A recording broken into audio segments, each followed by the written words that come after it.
ఒక చిన్న తప్పిదం వల్ల లక్షల రూపాయల విలువైన కారు కళ్ళ ముందే మునిగిపోతుందనే భయం. చివరకు జేసీబీని పిలవాల్సిన పరిస్థితి వచ్చింది. భారీ యంత్రాన్ని తీసుకువచ్చి తాళ్లు కట్టి ఎంతో శ్రమించి కారును బయటకు లాగాల్సి వచ్చింది.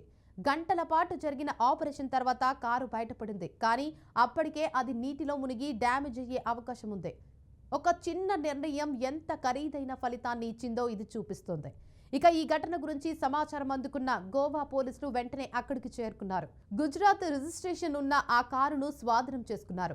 ఇక ఈ ఘటనకు కారణమైన హోటల్ సిబ్బందిని అదుపులోకి తీసుకున్నారు.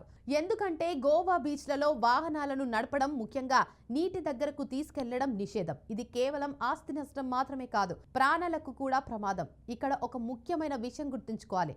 గోవా బీచ్లు చాలా అందంగా ఉంటాయి. ప్రతి సంవత్సరం వేలాది మంది పర్యాటకులు అక్కడికి వస్తారు. కానీ అక్కడ సముద్రం కూడా అంతే ప్రమాదకరం. పోటు, అలలు, ఇసుక, ఒక చిన్న తప్పు పెద్ద ప్రమాదానికి దారితీస్తోంది. అందుకే స్థానిక అధికారులు ఎప్పటికప్పుడు హెచ్చరికలు జారీ చేస్తుంటారు, బీచ్లలో వాహనాలు తీసుకెళ్లొద్దు అని. కానీ కొందరు ఈ నియమాలను పట్టించుకోరు. ఏమవుతుంది, ఒకసారి ట్రై చేద్దాం అనే ఆలోచనతో రిస్క్ తీసుకుంటారు. అదే ఇలాంటి ఘటనలకు కారణమవుతుంది.